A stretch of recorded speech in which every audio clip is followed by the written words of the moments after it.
Documents reveal new details about the U.S. drone program. The Intercept website published an investigation called The Drone Papers, based on a collection of secret documents from a government whistleblower. We want to bring in Mike Baker, former CIA Covert Operations Officer and President of Diligence. Mike, great to have you here. Thank you very much. Hashtag one lucky guy, by the way, today. I know. Outnumbered. Way to All right, well, it. This is the most detailed look yet at the U.S.'s drone program, which has everybody's curiosity piqued. Yeah, I mean, here we go again, right? We get another individual, much like a Snowden or some of the others we've had in the past. Can't really speculate on who it is at this point or the extent to which they're picking and choosing from documents that he may have provided. But there's no doubt that the drone program is effective. It has been a very effective tool, and the Obama administration has used it far more than the previous administration did, in part because of its remoteness, in part because it allows you sort of a standoff capability. You're not, in a sense, from the political perspective, you're not putting boots on the ground in a lot of different scenarios. Where but the problem with this is, and the problem with what the Intercept is doing, which is a Glenn Greenwald operation, who has obviously aided Snowden to no end. Right. So there's an agenda there. Yeah. But the problem is that they're making it appear as if this is some sort of cowboy operation. And I know folks that are in the drone program, and it is a painstaking process.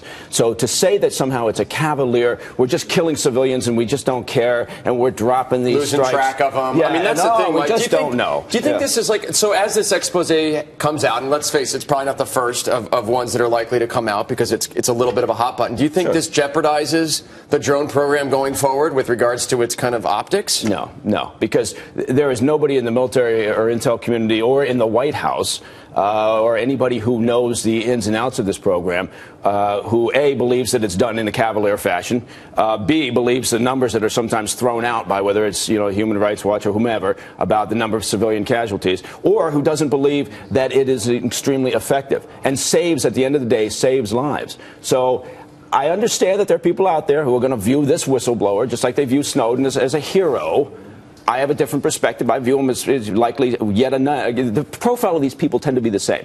They tend to think they're smarter than everybody else. They tend to feel like they didn't get enough hugs from the office and that they weren't respected enough. And so here we go again. But I guarantee you this will not stop the drone program. But you're right. It has piqued curiosity yet again. Hey, can I ask you, we talked about it earlier in the hour, this Catherine Herridge story on FoxNews.com about Hillary Clinton and the FBI email probe, since you were in the CIA for so long, now looking at the gross negligence provision under the Espionage Act. That's the focus of the investigation on how those emails were handled. That is not good news for her. It's not, but you look at the top cover that she's got. I mean, for crying out loud, the president comes out in 60 Minutes and literally tries to influence an FBI investigation. I don't understand why the president of the United States wouldn't have said, it's not an area I can talk about. There's an active FBI investigation. Let's move on to another subject. Instead, he says, I don't think so. How does he possibly know there was no concerns over national security? I guarantee you, I don't know. Unless he's been briefed, right? Unless he's, but he's not, again, the investigation's ongoing. So we don't know everything yet. And so he couldn't know everything. But more to the point, from my perspective, I don't have all the details. All I can say from an operational perspective, if I had handled information the way that she did when I was in the organization, when I was in the agency, I would have been in jail. I would have been locked up. Yeah. I would have been locked up. Well, that's the point. All right, Mike Baker, thank you for joining us.